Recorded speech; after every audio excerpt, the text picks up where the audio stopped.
physically, ako ubilig-pilig. Kaya, praise God. Kaya muli po ang Diyos. Let us pray.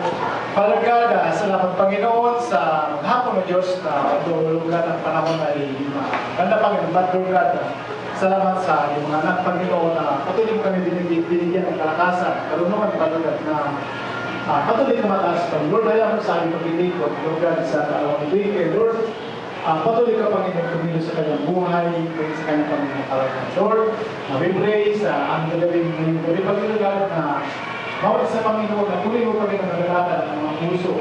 Hindi ang Panginoon sa mga pagkain ng Diyos na physically pero yung spiritual Father God na pag-ibig mo Panginoon magkaroon ng sinising sa bawat sa amin Panginoon. Patuloy ko Panginoon kumilos sa mga bata, Father God, Panginoon sa mga nalalagan, especially Father God, sa aming mga kapinigyan ng salita mo Father God, na patuloy mo po Panginoon prepare na ang Espiritu Father God.